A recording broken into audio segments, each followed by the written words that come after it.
начинать нашу инста-встречу. И следующий наш гость – это Артем Медведев, предприниматель, руководитель и владелец интернет-магазина. Правда, что вы на сахарной вате заработали 1 миллион?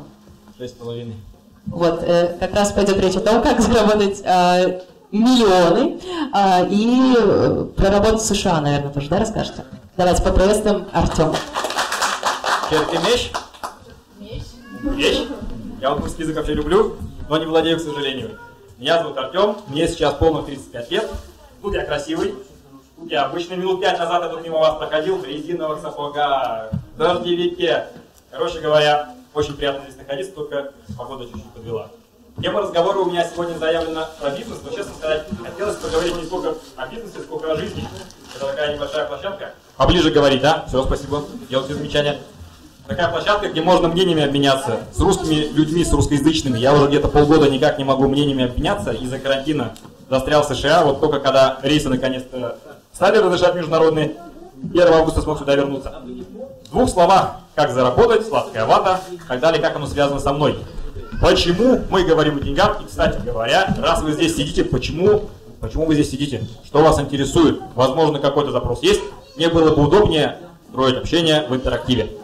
Кто-то может с места просто сказать запрос, что хотите услышать, для чего пришли. Как заработать 1 миллион?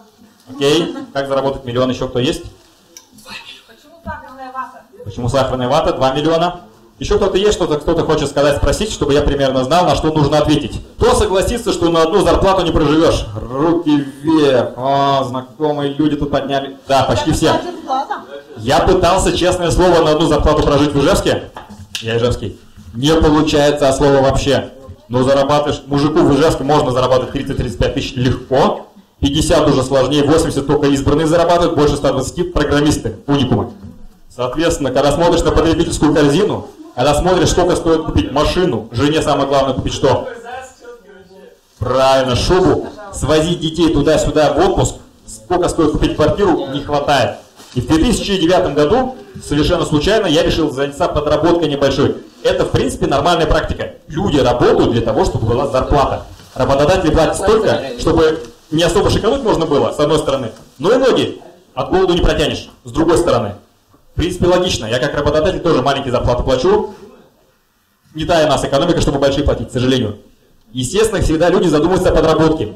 И тут бы хотелось сказать вопрос о том, что не надо делать. Где деньги почти что никогда не зарабатываются, либо зарабатываются кем-то другим, но не нами, не вами. Не в сетевом маркетинге, к большому сожалению. У меня не получалось, я смотрел на примеры своих тещ, мам и так далее. Шляпа. В крупном бизнесе сходу с нуля тоже не зарабатывается. Чтобы иметь крупный бизнес, нужно либо родиться в правильном месте, правильным сыном правильных родителей, либо оказаться в очень правильном месте в нужное время. Где еще совершенно не получается зарабатывать деньги? В первом бизнесе. Первый бизнес, как правило, всегда убыточный, он для опыта. Вот девчоночка, красивая, с ушками. Если сейчас ее поставить состязаться с олимпийским чемпионом, кто быстрее прибежит к финишу, выбор вообще очевиден. Поэтому, когда люди говорят о том, что я хочу все бросить, мне не хватает зарплаты, я решил начать, бах, огромный бизнес с миллионными вложениями. Бах, совершенно первый бизнес, то есть с нулевым опытом. Можно сказать, что вероятность успеха будет совсем маленькой. Поэтому, трезво взвесив, я решил, что работу в норке бросать не буду. Буду постепенно заниматься чем-то маленьким. Люди деньги нужны для того, чтобы жить, чтобы совершать свои мечты, чтобы достигать то, о чем мечталось. Умереть, не достигнув мечты, умереть в обыденности, поварешка, тряпки, стирки и так далее, очень скучно. Поэтому живем мы один раз, надо жить на чистовик. И, естественно, мне пришла в голову мысль чем-то маленьким заняться бы, как подработка, совершенно случайно и правильно. У меня выбор пал на сладкую вату. Это какой-то товар уникальный. Сладкую вату кто не знает, кто ни разу в жизни ее не видел. Ага. А кто хоть раз ее ел? Ага. А кто тут видел на электронике белую палатку с красивым мальчиком в красном колпаке, который вату продает прямо на въезде? Что, неужели никто не видел? Приходите туда после выступления, мы продаем там сладкую вату, я сам там стоял, вот сейчас переоделся. В пиджаке холодно продавать, в резиновых сапогах не так холодно. Себестоимость сладкой ваты кто знает? 2 ложки сахара. Я вас уже обожаю. 2 ложки сахара, еще предложение? Электричество, наверное, пару. Ага, там немного, 1,5 киловатта. Зарплата тому, кто продает и делает. Все правильно. Палочка. Палочку рубль 10. О! Что? Оборудование, капитальное вложение. Ну, в бизнесе оно бывает Аренда так. помещения. Ну, Да. 6 тысяч рублей здесь стоит аренда. Рубль 20 стоит одна палочка. Сахар стоит 20 копеек, если он цветной подсахаренный. Ну, виноград, вишня, клубника, малина. Уже 44 копейки.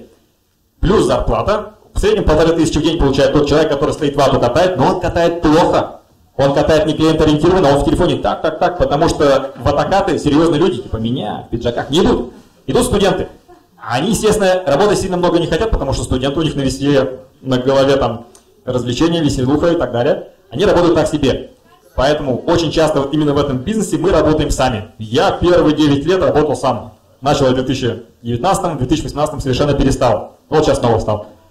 3,5 рубля себестоимость ваты продается по 100. Мы когда на выставках в США ездим и предлагаем это оборудование, к нам подходят люди и говорят, так это же выгоднее, чем наркота.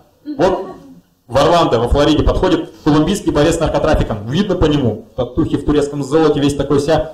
Сколько себестоимость? В долларах. 5 центов себестоимость, ну максимум 15, если там какая-то большущая порция.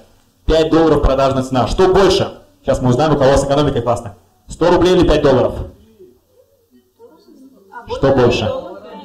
Не, 5 долларов намного больше. А себестоимость плюс-минус та же самая. 3,5 рубля и 5 центов, там разница небольшая по затратам. И он мне говорит, это же выгоднее, чем наркотрафик. Я говорю, правильно. Занимайтесь сладкой ватой, потому что, во-первых, легально, а по маржинальности ничуть не хуже. Выбор на нее упал случайно, и таких товаров, проходите, присаживайтесь, их не очень много. А товары, которые дают огромную наценку именно в продуктах питания, их немного, они называются одним классом фан-фуд. Веселая еда. Фаст-фуд. Это что такое? Это еда быстрая, в основном для подростков, потому что у них настолько быстрый обмен веществ, там сгорает в топке все. До 30 лет обмен веществ быстрый, люди не толстеют. Кто-то после 35 не толстеет, повезло. Ресторанный бизнес это уже для взрослых людей, для мужиков, чтобы сесть, чтобы официанточка обязательно молодая принесла, унесла, они такие, еще по 50. А фан-фуд это как раз бизнес для малышей. Это еда не для калорий, это еда для удовольствия. И туда относится, вы можете мне подсказать сейчас, что относится в фан-фуд? Попкорн. Вафли, правильно, вафли гонконгские, вафли бельгийские, вафли датские, вафли венские, их там несколько типов решеток, соответственно, разное оборудование. Еще, давайте вместе подумаем. Вы мне вообще нравитесь. Как вас зовут? Сергей. Классно. Да, леденцы. Мороженое не все. Есть мороженое готовое, челны, холод и молоко, а есть мягкое мороженое. Фризер позволяет просто засыпать смесь, сухая порошковая молочная смесь. Она восстанавливается кипяченой, остуженной водой, и вы получаете мини-фабрика мороженого. Когда вы в челны холод покупаете мороженое, часть маржи уже забрал челны холод, он произвел, вложился в рекламу, в доставку, в сервис, забрал у секретарши красивый. Соответственно, вам меньше остается. Фан-фуд – это то, что вы делаете сами на месте из простых ингредиентов. Для сладкой ваты нужна палочка, краситель, сахар. Для попкорна нужна кукуруза, лопающаяся, масло кокосовое, сладкий глейз. Кто-то на сахаре готовит, на глейзе вкуснее, мы на глейзе. Либо специально мелкодисперсная соль. Мелкодисперсная, чтобы она лучше обволакивала попкорн. Для того, чтобы сделать мороженое, вообще ничего не нужно. Креманка, молочная смесь и сладкий топпинг. Ну, сиропы, топпинги, джемы и так далее. Получается, что ингредиенты простые, оборудование, аппарат сладкой ваты от 30 тысяч рублей стоит. Фризеры для жареного мороженого, для мягкого мороженого чуть-чуть дороже, 50, 80, 90. Самый дешевый попкорн аппарат 12 тысяч стоит. Это не такие вложения, от которых угоришь, уйдешь в ноль, обанкротишься и потом такой, где там коллекторы, где там банкротство физлиц, вот я к вам обращаюсь. От 30 тысяч никто не банкрачивается. Именно поэтому я полез в этот бизнес. Вложения маленькие, если я работаю в Норте с понедельника по пятницу, а все праздники, сегодня какой день недели? Суббота, воскресенье. Так получается, что можно работать и в будни, и в выходные. Соответственно, у меня так складывается. Я и здесь получаю 30 тысяч рублей. И тут сколько-нибудь дополучу. 2012 год, первый раз, когда я начал статистику считать. Многие предприниматели от фан-фуд и вообще предприниматели, они не становятся бизнесменами, потому что у них с математикой плохо. Деньги любят счет. Кто слышал такую фразу? Кто ведет личный учет финансов, лапки вверх, личный учет финансов. Каждую копейку записывают. Да, я записываю каждую копейку. Я в 2011 году чуть не обанкротился, цементом торговал, неудачно. Я и цемент вещи несовместимые. Я 35 килограмм тогда весил, наверное, цемент 50. Вата-то она легче. Если можно совмещать и тут чуть-чуть, и там чуть-чуть, курочка по семечку, вполне неплохо можно жить. В 2012 году за 26 праздников летом в Удмуртии, ненаглядный, 250 тысяч рублей. Когда мы делим одно на другое, 250 тысяч рублей на 12 месяцев, это получается почти что по 20 в месяц. Столько зарабатывают продавщицы в Магните на тяжелой, очень неблагодарной работе. Клиенты могут и нахамить, и обсчитать, и унести. Все недостачи с них списываются. Работа либо стоящая, либо сидящая 12 часов в сутки, тяжко. А ты зарабатываешь эти деньги за 5 летних месяцев и только по выходным, пятница, суббота. Из побочных эффектов устаешь. Когда деньги заработаны, вот у нас очень часто говорят в Инстаграме, например, научу зарабатывать. Люди говорят, как правило, о том, чего нет. То есть, когда мы читаем Пушкина, «Я вас любил, любовь моя еще быть может», это потому, что у него любви не было, его там в конце отвергли. Когда мы, например, читаем советские какие-то книги там про свободу, вот наш оковы железных занавес спал, от несвободы. Мы все говорим и пишем о том, чего нет. Когда мы сейчас слышим заработать, это значит не очень хороший сигнал. В России много не очень богатых людей, которые хотели бы заработать и у которых это отзывается в голове. Так вот, когда, допустим, нам уже удалось заработать, возникает второй вопрос. Потратить? Очень часто люди, которые начинают бизнес, в первом бизнесе может быть не очень успешно, второй у них стрельнул, они такие, моя левая ладошка теперь золотая, сейчас все, к чему прикоснусь, будет покрываться золотом. Я этой ноши тоже не миновал, естественно, были потом убыточные проекты, не очень хорошие, то есть ты вкладываешься в бизнес, ты в нем работаешь, тратишь время и силы, а в конце такой, денег меньше. Поэтому возникает вопрос, как потратить. Мы уже говорили, что в сетевом нас мало что хорошего ждет. В крупном бизнесе там большие дяди толкаются плечами, наверное, тоже не для нас. А этот фан-фуд, при всех его плюсах, то, что выгода такая, 3 рубля вложил, 100 рублей получил. Хоп-хоп, по выходным поработал, деньги заработал. Казалось бы, легко, но он маленький на всю жизнь. Маленькая собачка, до старости кто? Щенок. Вот, я вас тоже теперь люблю. Щенок, все правильно, это как я. Я, наверное, никогда не повзрослею, не постарею. 35 лет, до сих пор пиво в Америке не продают. Просто ваши водительские права. Маленький бизнес большим никогда не бывает, поэтому возникает вопрос, куда дальше двигаться. Дальше мой путь лежал через недвижимость. Шальные деньги от этой сладкой ваты. У нас в 2019 году в Агризе 2 точки со сладкой ваты, мы сделали 71 тысячу рублей за 12 часов. С утра встали, вечером уехали, считаем лопатник 71 тысяча. Это как 2 неплохих зарплаты в Ижевске. И, естественно, возникают такие мысли шальные, а как бы потратить, куда бы вложить. Я использую способ для стерилизации денег, потому что шальные деньги, к большому сожалению, к хорошим вещам не приносят, не приводят. Кто-то может потратить на выпивку, кто-то может потратить на довольно низкие удовольствия. В Ижевске тоже есть такие клубы, как зажигалки и прочее. Мужчины среднего возраста на эти вещи падки. Среди моих друзей таких людей много, которые тут заработали, тут с девчонками красиво спустили, итог 0.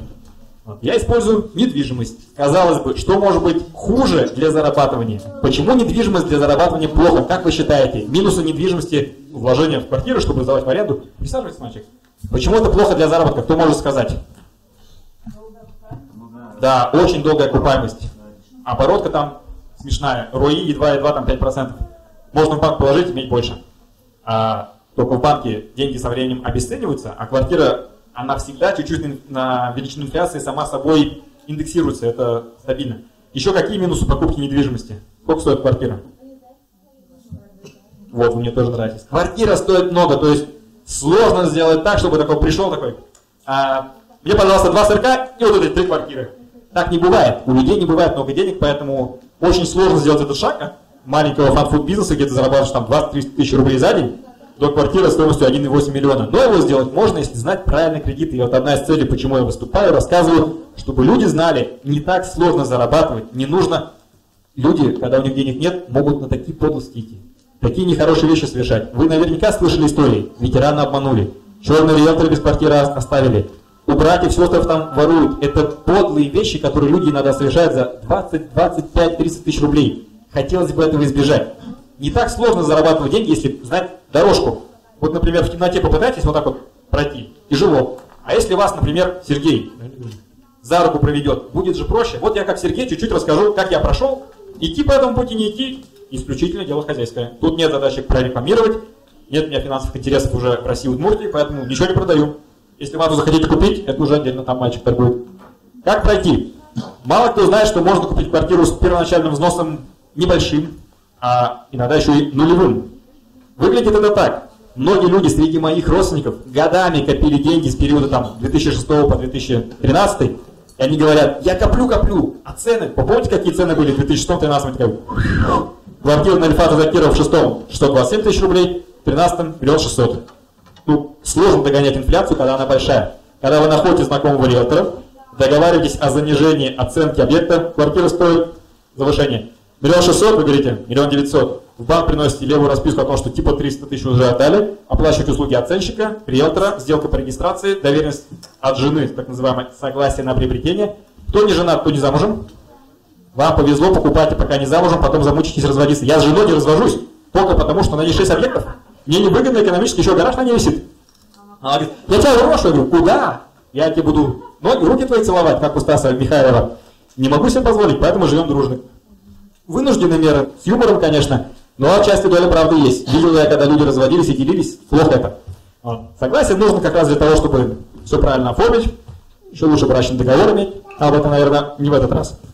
Таким образом, имея всего лишь 50 тысяч рублей на услуги риэлтора, примерно 2000 рублей на услуги оценщика, примерно 1500 рублей госпошлина, шоколадка в Росреестр и 700 рублей на согласие супруги, можно стать владельцем квартиры. Квартира для того, чтобы сдавать в аренду или инвестировать, она вам нравится, должна или нет? Скажите мне, пожалуйста. Кто сказал нет? Вы мне еще раз нравитесь. Многие люди, когда покупают квартиру, ну вы же, многие наверняка покупали квартиру один раз, не среди вас тех, кто там 12 квартир уже покупал. Вот, когда покупаешь первый раз, ты уже, ох, ах, она должна и такая, и сякая, ходишь, не знаешь, что выбрать. Когда квартиру покупаешь каждые 1,5 года, уж так, даже можно не осматривать. Фотографии прислали, документы нормальные, берем. Некоторые квартиры так и покупал. Уже уехал в Москву, а квартиры интересные подбираются, ну, грех не купить. Очень хорошо, когда риэлторы вас знают и знают, что вы серийный игрок, что вы покупаете регулярно, и они сами предлагают вам выгодные сделки. Первые 2 сделки вряд ли у вас будут хорошими, сильно лучше рынка. А вот 3-й, 4-й и так далее, риэлторы не стараются не работать с обывателями. Обыватель это тот, который, ох, ах, а вот тут лоджия маленькая. Вообще пофигу, какая лоджия. Купил, и либо она должна прирастать в доходе, новостройка, либо она должна давать постоянный ежемесячный доход. Вторичка. Новостройка, это стены, котлован еще будет строиться, но зато прирастает с каждым этажом на 100 тысяч. А вторичка, это купил, завтра же сдал, только бабушкин диван вынес и поставил из Икеи новый. Все. Вот. Как правило, если мы квартиру покупаем, ну, по моей схеме, без первоначального взноса, ждать, когда она достроится, не желаю. В Удмуртии строительный сезон короткий, зима длинная, зимой котлован и рыть и заливать тяжело. Вторичку берем. Как правило, стоимость аренды покрывает 70-80% от стоимости ипотеки. Соответственно, купили квартиру с небольшим или с нулевым первоначальным взносом, сдали ее в аренду, она окупает 70% и доплачиваете каждый месяц по 30-очке, ну 30% оставшихся. Вопрос. Клево это или нет, когда вы каждый месяц из кармана выкладываете за то, что вам еще до конца не принадлежит? Нет. Когда это кончится? Когда это безобразие кончится, когда вы перестанете за квартиру платить? У вас она в кредите, соответственно, нужно выплатить кредит. И тут мы снова приходим к сладкой вате. Именно шальные деньги на сладкой вате, которые я зарабатываю, они позволяют быстро, ну, за 6 лет выплачивать квартиры. Средний срок выплаты моих квартир 6 лет. Некоторые быстрее, некоторые медленнее, в среднем 6. Как происходит? Поехали на шальной праздник 9 мая в Агрыз. Поставили 2 точки сладкой ваты. Угорели 12 часов стоя, а сладкая вата везде же разлетается. Я сам в конце сладкий. Мне бабушки, тетушки подходят и говорят, ох, милок, ты такой чебер, такой сладкий, я бы тебя облизал и съел. Не возражаю, но когда ты слышишь это 12 лет подряд, но 12-й год уже не очень весело. Это неприятно. Волосы расчесать не можешь. Зерно с попкорна, когда разрывается, оно иногда из котла вылетает и так хоп, на палец, на руку. Оно в карамели, а карамель липкая, ожоги ой-ой-ой. Вот, поэтому с виду, казалось бы, бизнес легкий, но там не без труда. Мы свои деньги не зря зарабатываем. Так вот, когда мы с праздника снимаем по 70 тысяч рублей, куда их нужно пускать? Скажите, пожалуйста. Кто это сказал? Красивая девушка. Молодец. Мы их пускаем в кредит, но не просто так. В банках ведь тоже не дураки сидят. Банку выгодно, чтобы вы кредит платили долго. Поэтому, если вы просто денежки взяли, положили на банковский счет, они там и лежат, они не списываются. Они списываются в соответствии с графиком платежей. Вам нужно сделать как? Yes, вам нужно написать заявление на частичное досрочное гашение кредита с условием уменьшения срока кредитования. Звучит сложно, но после 2 по 0,5 можно понять очень легко. Если банк будет вам сокращать ежемесячный платеж, вы будете каждый месяц после того, как кинули, платить все меньше, но срок тот же самый. А если вы будете платить те же самые суммы, но срок меньше, вы экономите на каждый рубль досрочки 3,5-4 рубля по процентам. Это выгодно офигеть как. Но, к сожалению, такая сказка... Проходите, присаживайтесь, не стесняйтесь. Тут места есть. Эта сказка только первые 1,5-2 года, потому что кто из вас знает, что такое аннуитет? Аннуитет. Вот вы мне понравились. Аннуитет – это способ погашения кредита равными частями. Каждый месяц одна и та же сумма, но в ней структура платежа разная. Вначале у вас проценты 90%, 90% составляют, основной долг почти не уменьшается, а в конце у вас основной долг почти что 80-95%, А процент вот working код. Когда выгоднее срезать проценты у банка? В начале или в конце? Правильно, вот девчонка у вас получится. В самом начале, когда мы только взяли кредит, у нас такая схема тоже. Мы работаем в Норте, по выходным мы катаем вату. Тут у нас как квартирка на конкурсе куплена. Куплена за 1 160 000, сдается за 12 тысяч в месяц, аренда 12 тысяч в месяц, ипотека 13 600, и 1600 мы доплачиваем, плюс коммуналка сверху. Это не очень стабильная ситуация, поэтому очень хочется как можно быстрее закидать. И мы колесим по праздникам, и все вот эти левые деньги, досрочка, бах, досрочка. Если в первые 1,5-2 года так делать, вы реально на каждый рубль срезаете по 4 рубля процентов. Соответственно, через 5-6 лет квартира ваша, и вы такие, выдохнул, первая квартира есть. Выдохнул, перекурил, и такой думаешь, так, а? Не взять ли вторую? По выходным ты работаешь на праздниках, в будни ты задолбался в Норте, тут у тебя вторая квартирка появилась, такой, крутим снова, звонишь риэлторам, Рома, Максим, есть что? Да, вот есть частный застройщик в Шундах, вон там хорошо. Никаких частных застройщиков, никаких беспорядочных половых связей. Все, только белый застройщик, белые документы, никаких писем, расписок, гарантийных обязательств, только договор долевого участия с регистрацией в Росреестре, либо свидетельство права собственности. У меня были такие опыты нехорошие, решил попробовать налево сходить. 16 месяцев достраивали квартиру, ничего не взыскал по этим санкциям судебным, хотя должны были двойную ставку рефинансирования. Ничего страшного, бывает. Я что ж таким был когда-то. Так вот, я спать не мог, когда купил квартиру у серого застройщика, думал, ну сейчас легко, там-сям, я же уже 3-4 квартиры до этого купил. Не, широко шагать, штаны порвать можно. Слышали такое? Так вот, когда мы купили квартиры 2, 3, 4, 5, 6, вопрос, имеем ли мы постоянный, стабильный финансовый источник дохода? Да, плюс, если мы в 5-6 лет работаем на одних и тех же праздниках в Удмуртии, ну, глупо же бросать, да ведь? Плюс в Норте неплохо платят, 30 тысяч в месяц. Так себе нормальная зарплата, в офисе сидишь, не под дождем мокнешь, как я сейчас. И ты такой думаешь, ну, вроде все круто, но в какой-то момент начинаешь уставать, потому что у тебя 6-й год подряд, и все лето, во-первых, праздники, а во-вторых, по выходным, летом, у кого бабушки есть? Кто знает эту трудовую повинность? Кто пропалывает картошку, кто окучивает ее? Кто жуков колорадских собирает? Я до сих пор, у меня есть рейсы, Лос-Анджелес, Москва, это 13 часов лететь. А если против ветра, 14,5. В Москве, с аэропорта, где такой крутой бизнес-лаунж посидел, хоп-хоп-хоп с чемоданом, и Талмас. На Талмасе из Москвы в Ижевск. В Ижевске вышел на автовокзале, взял такси 373, доехал до Южной автостанции. Там уже маршрутка «Газелька Барс», в такой лакированных штанишках. В бар сел за 80 рублей, доехал до Грыза. Там такси за 45 рублей, доехал до бабушки, она такая, что поздно приехал-то? Дядя Петя уже со вчера здесь. Вон, это половина твоя, давай копай. Я такой, понял? Жди, все, пошел. И такой у меня до сих пор.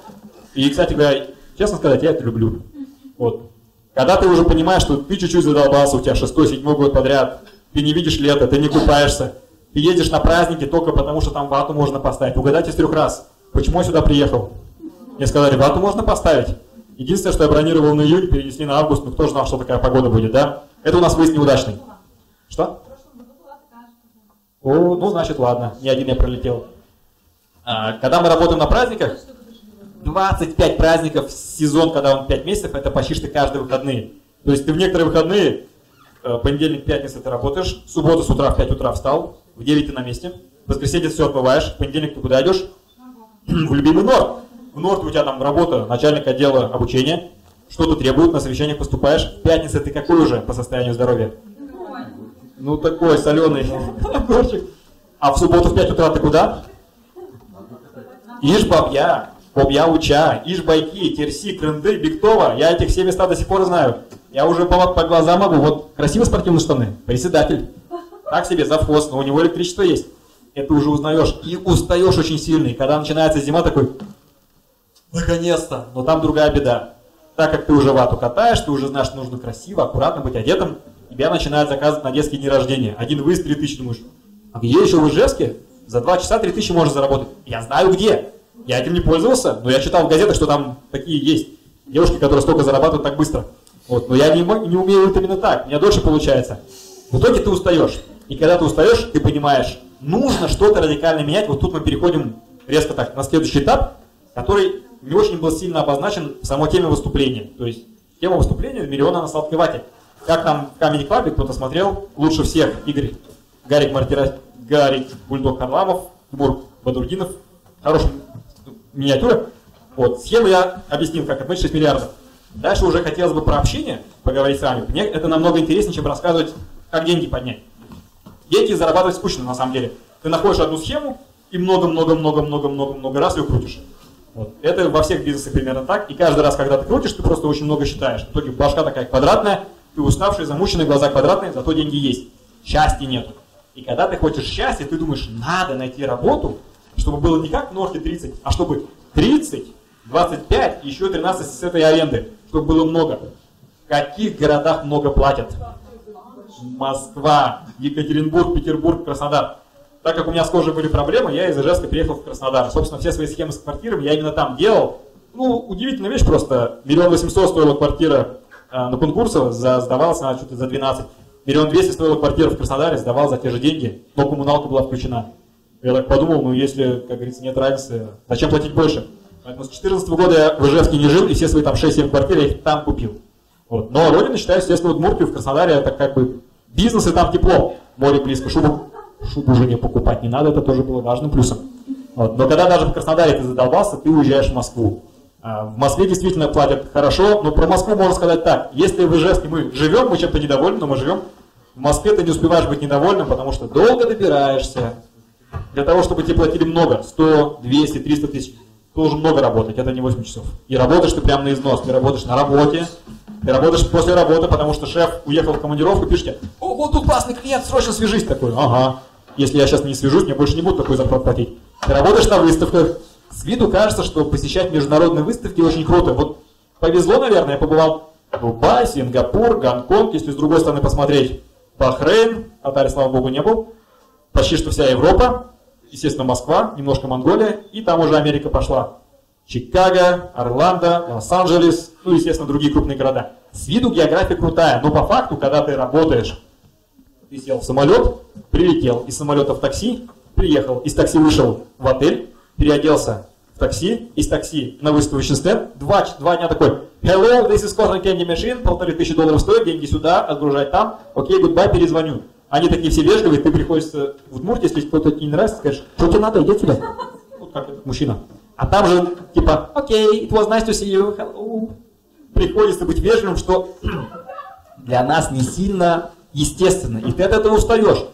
Ты думаешь, ну все, я сейчас вечером отдохну, но у тебя почти что 9 часов часовой разницы с Москвой, и когда ты вечером приходишь, у них уже утро, они такие, Артем, вот тут новый клиент, новые заявки, давай связывайся. И ты после работы отвечаешь на почту, которая накопилась за день, потом срочно запросы шефа. Жить не успеваешь. С 2017 года я живу в Москве, и за эти, наверное, 3 года, если по минутам посчитать, когда я жил, там минут 20, наверное, не наберется. Работа, поездки. Для Инстаграма круто, но, честно сказать, для счастья не особо хорошо. Поэтому в следующий момент мне бы хотелось, наверное, немножко про счастье, с вашего позволения, рассказать, потому что когда ты гонишься за деньгами, мы в целом почти что все, наверное, за деньгами гонимся. Ни у кого из нас много денег нету. Есть кто-то, кто хочет сказать, у меня вот 5000 лишних есть, возьмите куда-нибудь, посолите, засолите. Есть такие, у кого 5000 лишних прямо сейчас. И у меня тоже 5000 лишних нету. Поэтому мы, естественно, гонимся за деньгами. Но в этой погоне мы забываем про некоторые важные вещи, о которых я хотелось бы рассказать, которые, на мой взгляд, важнее. Кто слышал фразу «На Олимпе одиноко»? Кто слышал, поднимите лапку. Кто-то ведь слышал, тот... Вот, спасибо. Фраза эта говорит о том, что когда ты на вершину забираешься, там априори места немного. И поэтому часто бывает ситуация, что мы же никто вниз не хочет стремиться, да? Если бы люди, которые хотели стремиться вниз, они бы в подворотне уже лежали там под лестницей, сюда же надо было подняться. Но все стремимся наверх. Соответственно, когда мы наверх стремимся, мы же хотим конкурентов локотками растолкать. Деньги всем нужны, и вам, и вам, и вам. Соответственно, очень часто, когда мы к Олимпу доходим, оказывается, что мы одни. И это очень грустно, зарабатывать по миллиону каждые 4 месяца, а потом в Ижевск приезжать и видеть друзей своих школьных, университетских, которые как 10 лет назад 20 тысяч зарабатывали, так и сейчас. Это безумно грустно, и в эти моменты ты понимаешь, как-то можно сделать так, чтобы и у них как-то повеселее было, и тебе с ними было о чем поговорить. Разные доходы означают разные интересы. То, что ты себе можешь позволить изи, поехали в ресторан, на 20-ку посидим, поехали в барчик, что на 30-ку посидим, они позволить не могут. И с одной стороны, вроде бы это логично, но капитализм. Кто выше, тот и больше. А с другой стороны, вы же друзья, а дружба капитализмом не описывается, дружественные отношения, родственные отношения не описываются. И, собственно, поэтому у меня так много счастья вызывает процедура полета из Лос-Анджелеса бабушке картошку окучивать или убирать ее. Потому что бабушка меня любит, независимо от того, есть у меня там деньги, нет у меня деньги, хорошие ботинки у меня или нет, брендовый ремень, духи у меня хорошие или тройной деколон от дедушки, который остался. И без разницы. Родственникам моим плюс-минус то же самое. Такие моменты хочется ценить, и хотелось бы, наверное, сказать, что не забывайте своих друзей, одноклассников, с которыми вы росли вместе, поддержите с ними связь, работайте чуть-чуть меньше, отдыхайте и общайтесь с ними чуть больше, потому что когда кажется, что все в жизни достигли, все галочки стоит, все галочки есть. Последняя галочка, друзья, родственники, человеческие отношения, она очень часто оказывается незаполненной. Я с этим сам столкнулся, крайне это неприятно. Вот, если вы не дошли до состояния, когда деньги уже есть, уже больше вроде как и особо не надо, но действительно деньги есть, особо больше не нужно, на карточке миллион лежит, он не делает счастливым, вот что. То есть лежит и лежит. От того, что там было бы 100 тысяч рублей, наверное, счастливее бы не был точно. От того, что 2 миллиона будет лежать, ну, улыбка чуть-чуть шире, а счастье больше не станет. Счастье, оно в людях. И вот тут мне хотелось бы сказать такую вещь. Очень часто, находясь в Удмуртии, в Ижевске, я слышал от людей, сам даже так говорил, надо отсюда валить. Оно, в принципе, с одной стороны, понятно почему. Есть места, в которых, как в Краснодаре, теплее. Есть места, в которых, как в Москве, денег больше. Меня вообще поражает, как часто у нас в Ижевске, в других городах редко бывает сейчас, к сожалению, названия даже кафе даются иностранные. Как часто у нас на картинках ВКонтакте люди сидят, у них сзади в студии или в общаге обои с надписью «Париж». В Париже никто не вешает обои с надписью «Париж». В Нью-Йорке очень редкая бургерная открывается с надписью «Нью-Йоркер». В Лондоне нет там кафе с названием «Лондон». Для них это не модно. Получается странная вещь. Мы здесь считаем, что у них там круто. Самое паршивое, что они там считают, что у них там тоже круто. И вопрос, почему мы здесь не считаем, что нам круто здесь? Это сложный вопрос, на который мы здесь точно не найдем ответа. Наверное, ответ нужно искать где-то вот в себе, внутри. И, наверное, главная причина, кроме того, что место дали со сладкой ватой, почему именно здесь, почему именно электроника? Когда я смотрел вчера концерты людей, которые выступали, некоторые из них, танцоры там были не танцорского телосложения, то есть очевидно, что это коллективы любительские. Мужчина с пузом не может быть профессиональным танцором, это очевидно. Женщина с хорошими нарывными боками не может быть профессиональной танцоркой, постоянно танцевать так тяжело. Они любители, и они в свободное от работы время зачем-то шьют себе костюмы. По нынешним меркам не модные, не Луи Виттон, не Дольче Габбана, а такие старомодные. Они зачем-то делают себе старинные сапоги красненькие, в которых не выйдешь даже в магазин. Тут скажут, дурак, что ли, в красных сапогах пошел. Для чего они это делают? Какая у них причина? Наверное, причина главная для себя. То есть они это делают для себя. Женщины наши красивые, почти все красивые. Они для чего, когда мусор выносят, красятся? Ну, все женщины красивые. Для чего они, для кого они красятся? Для себя. И так вот мне иногда хочется, чтобы и мы в Удмуртии жили тоже для себя. В Россию приезжаешь, первое, что бросается в глаза, дороги у нас плохие. Там дороги хорошие, там система штрафов большая. Один раз обманешь, больше второй раз не обманешь точно. А у нас здесь принято воровать. То есть я вот у вас всех украду, у вас будет дорога плохая, тут кочка, вы вообще в аварии... Снеговик вообще в аварию попадет, куда-то врежется, потому что яму не заметит. Но у меня зато за высоким забором будет альпийский луг, как где-то там в Европе. В Европе альпийские луга не делают. В Америке, вот, когда там была озвучена тема «Бизнес в Америке», «Жизнь в Америке», заборов у них нету. Сюда приезжаешь на Татар-базар, забор из серии «У кого забор выше?». Ладно, Татар-базар, я был по работе в Чечне, у них из серии «Кто плюнет выше 6 метров?», они сделают 6-метровые заборы и ворота. У них дом может быть такой, ну, не ахти. А ворота или заборы там 4, 5, 6 метров, думаешь, зачем это? Ну вот у нас так вот, огородиться. И все это, как мне кажется, естественно, только на мое личное мнение, является следствием тотального недоверия ближним, недоверия, может быть, самому себе, естественно, недоверия властям, мэру и так далее. Кто из нас доверяет мэру? Кто знает, как у него отчество? Олег Бекюментьев, а отчество? Николаевич. Ну вот, я не знаю, мне не проверить. Это как китайский язык, что угодно можете сказать, я все равно не проверю. Вот. Мы не доверяем. И у нас мэр как-то далеко. Как же мне бы хотелось, чтобы мы друг друга доверяли. Как же мне бы хотелось, чтобы у нас, когда люди дороги строят, они строили их для себя, чтобы человек, который безымянный, в резиновых сапогах катает асфальт, думал, вот я катаю на года. Лев Толстой в начале вот 20-го прошлого века написал короткую-короткую такую повесть. «Старик и яблоки», может быть, читали в букваре. Я от 85-го года, мы это читали. Старик сажает яблони, ему говорят: «Сергей, зачем ты яблоки сажаешь? Ведь они же долго растут, ведь ты же сам, ввиду возраста, Сергей явно моложе, не попробуешь плодов рук своих». А он отвечает: «Я не попробую, внуки мои попробуют, что скажут?» Спасибо скажут. Одна из причин, почему в Краснодар переехал, есть там вот такой уникальный человек, может быть, знаете, Сергей Галицкий, владелец бывшей корпорации «Магнит», а еще он владеет футбольным клубом. Кто знает название? Дай 5. Давай нормально. Да, сгупил. Поверьте так вот, как девчонки. У нас вот так вот нормально.